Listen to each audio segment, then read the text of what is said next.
production company they named William Cagney Productions. The company signed a distribution deal with United Artists to produce 5 films at a total budget of $6 million. An actual output at UA, however, the actual output was a bit less prolific. As film historian Stone Wallace explains, between 1943 and 1948, William Cagney Productions made just 3 films: Johnny Come Lately, Blood on the Sun, and William Saroyan's The Time of Your Life. And of the 3, only one, Blood on the Sun, turned a modest profit. Although he was enjoying the artistic freedom he had long desired, Cagney was disappointed at the lack of box office his company's films had generated. The Time of Your Life, for instance, had lost over $500,000. Then, says Stone Wallace, Jack L. Warner offered the Cagney brothers a sweetheart deal they couldn't refuse. If Jimmy would return to Warner's to appear as the mother-obsessed criminal Cody Jarrett in White Heat, just the type of role in film Cagney was trying to avoid,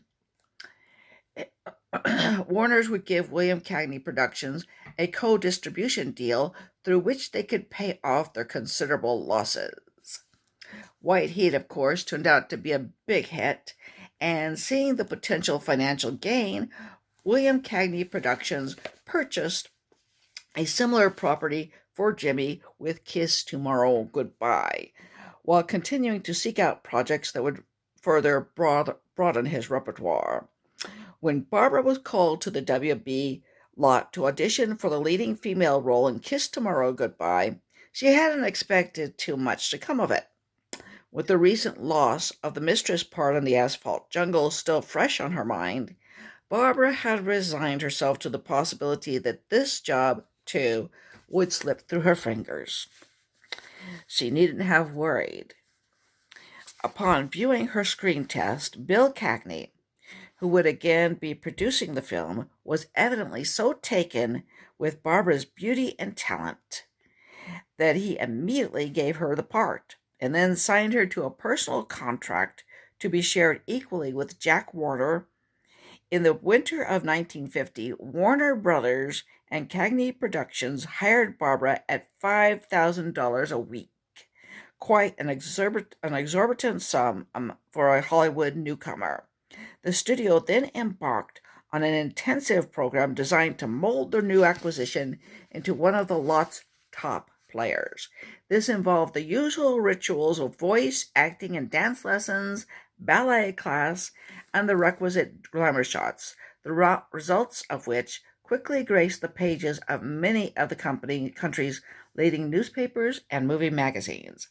In an interview at the time with UPI reporter Patricia Clary, Barbara recounted a somewhat sanitized version of her normal daily activities. I get up at 9 o'clock so I can be at my dance class by 10. Then I rush over to the Beverly Hills Hotel for tennis lessons.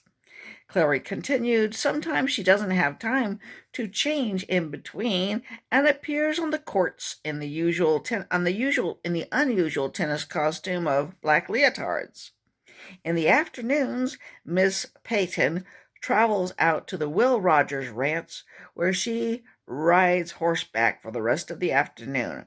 Then she goes home and rests up to hit the nightclub circuit at night.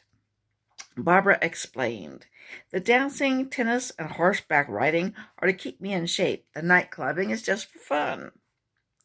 Photographed by WB studio photographer Bert Six in a wide variety of outfits and settings, from poolside and ballet bar to golf course and tennis court, the many portrait stills of Barbara from this time show her 34, 23, 37 figure in more than fine shape, with her vibrant beauty at its absolute peak. Okay. Through the years, there has been much speculation that Barbara slept with William Cagney in order to get her contract at Warner's. One story that has circulated for decades which Barbara herself rehashed in her 1963 memoir, is that she had arrived at her audition for Kiss Tomorrow Goodbye appearing hot and disheveled, and once behind producer Cagney's closed office door, proceeded to lift her skirt over her head and proclaim, well, I'm on YouTube, blankety blank, it's a hot blankety blank day.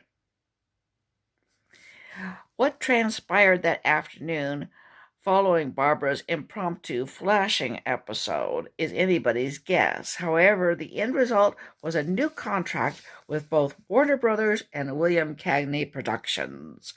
A few years before her death in 2005, former WB leading lady Virginia Mayo, who had sizzled on screen as James Cagney's sluttish wife Verna in White Heat, told writer Laura Wagner, Barbara was notorious for going after men. Bill Cagney was absolutely crazy for her.